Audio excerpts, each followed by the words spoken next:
So far in this series, we've learned about the purpose of refugee and immigrant foster care and talked about the children and caregivers involved. I'm sure you still have a lot of questions, like how long exactly will a foster child be in your home?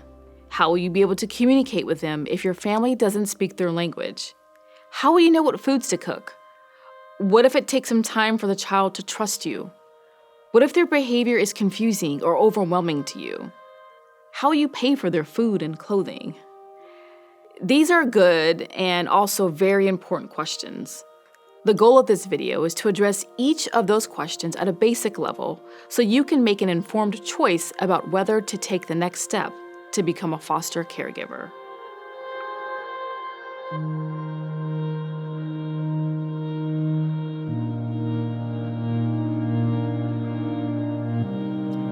Refugee and immigrant children in foster care will likely require different parenting strategies than other children in your home. Being separated from a parent is one of the most traumatic experiences a child can endure. And on top of that, they're trying to survive in a place where everyone speaks a different language and very little is familiar. These experiences are so stressful for a child that we can expect they will always behave in ways we consider typical. That's why Bethany requires every foster parent to be trained in what we call trauma-informed parenting. A child in foster care might shut themselves in their room and refuse to eat meals with the family. They might lash out at you with their words or their bodies in response to your attempts to care for them. The goal of this training in trauma-informed parenting is to help you understand how trauma is affecting their behavior and how to teach you how to respond. In every part of foster care, the key to caring well is patience, flexibility, and persistence. And Bethany's staff will be there to guide you and assist you as you learn how to navigate these challenges.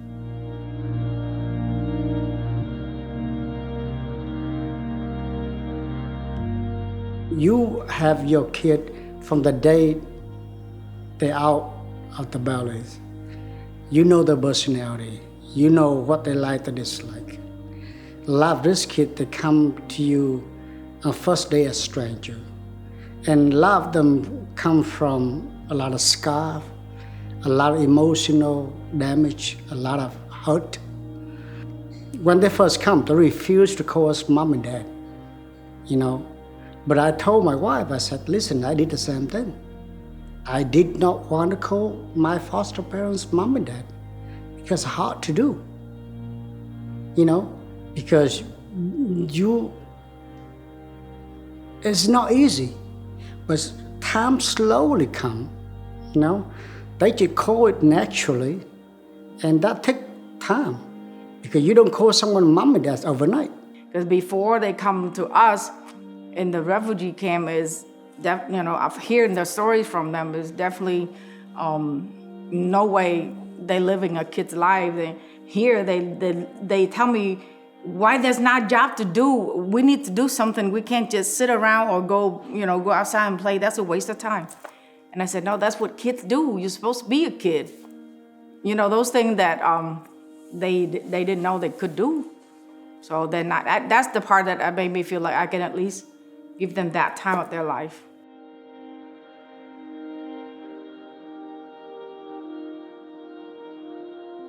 Another crucial part of successful caregiving is overcoming cultural and language barriers. Before a child arrives in your home, Bethany's staff will let you know if there are special accommodations you need to make for a child in their religion. For instance, some children we serve are Muslim, which means they cannot eat certain food. Muslim children also need a quiet place to pray several times a day.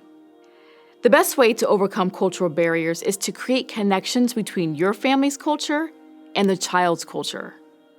We've heard of caregivers who turn on their biological child's favorite Netflix show, but then set the audio to that language of their foster child. Others modify holiday celebrations to blend the traditions of both cultures.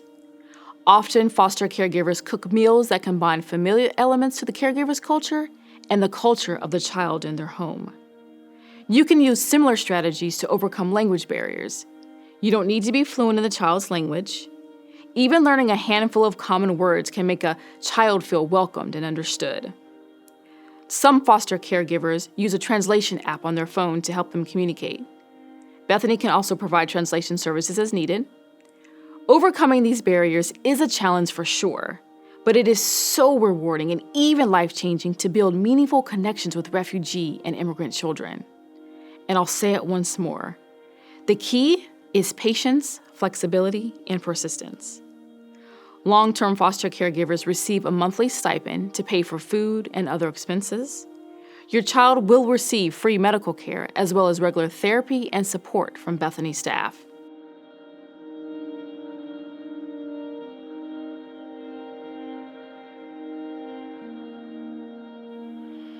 Long-term refugee and immigrant foster care, as the name suggests, is a longer commitment to a child until they can be reunified with family or become independent adults. They usually enter foster care as adolescents. Quite often, sibling groups are placed together in a single foster home. The length of stay can last multiple years. Foster caregivers make deep connections with the children and teens in long-term care. Sometimes, these connections even last beyond the time the children are in your home. This is a long-term commitment with a lifelong impact.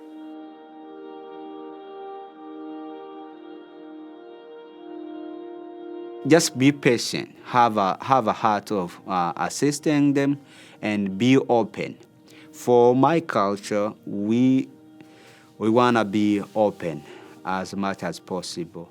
If there's something that you don't like about me, please be open, let me know.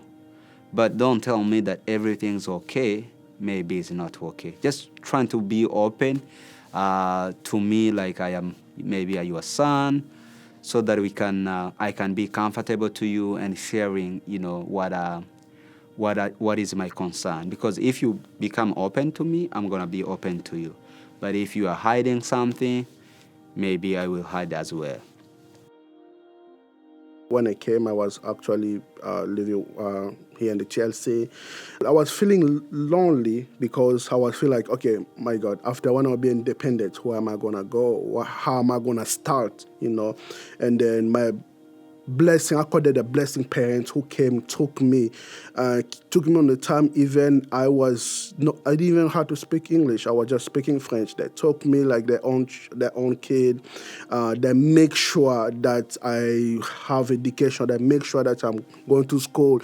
They make sure that I am not sick. They make sure that they just took someone who they don't know. All is just a love. It's just a blessing. It's something I will never forget. I will never forget, and I'm going to thank them every day as long as I'm living.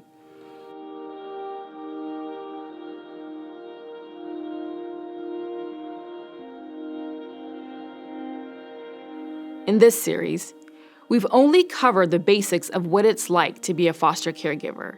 When you say yes to fostering through Bethany, you'll receive in-depth training from Bethany staff on every aspect of the foster care experience. We'll walk with you every step of your journey.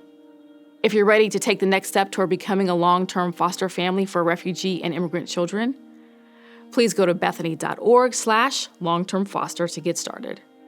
Or join me in the next video where I'll describe the practical steps you'll need to take to get started as a foster caregiver.